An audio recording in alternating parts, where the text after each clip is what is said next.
42 ممالک کو فتح کرنے والے منگول قبیلے برلاس کے امیر تیمور لنگ تو 1405 عیسوی میں اس دنیا سے گزر گئے، لیکن اپنے دشمنوں کو پھانسی دینے کے لیے ان کی یادگار پھانسی گھاٹ آج بھی سیاحوں کی توجہ کا مرکز ہے۔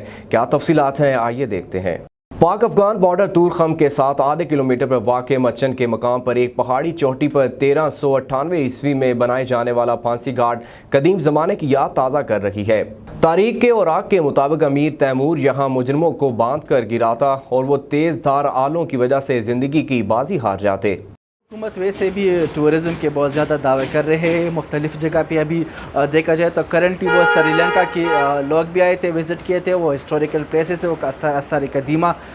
تو ویسے خیبر ڈسٹرکٹ خیبر کی اگر میں بات کروں تو تیمور پھانسی گھاٹ اور اس کے ساتھ اور بھی بہت زیادہ ہسٹوریکل پلیسز ہے، حکومت کو چاہیے کہ اس پہ توجہ دے۔ پھانسی کی اس انوکھی سزا کی بدولت تاریخ نے انہیں ظالم بادشاہوں میں یاد رکھا ہے۔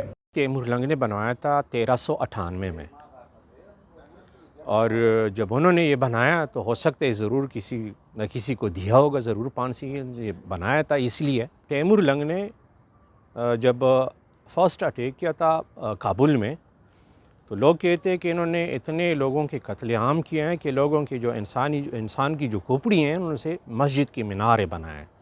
اتنے بڑے سیاحتی مقام ہونے کے باوجود حکومت کی یہاں سیاحتی دلچسپی آٹے میں نمک کے برابر ہے، جس کی وجہ سے دنیا کی اس قدیم پھانسی گھاٹ کا کسی کو خاص پتہ نہیں۔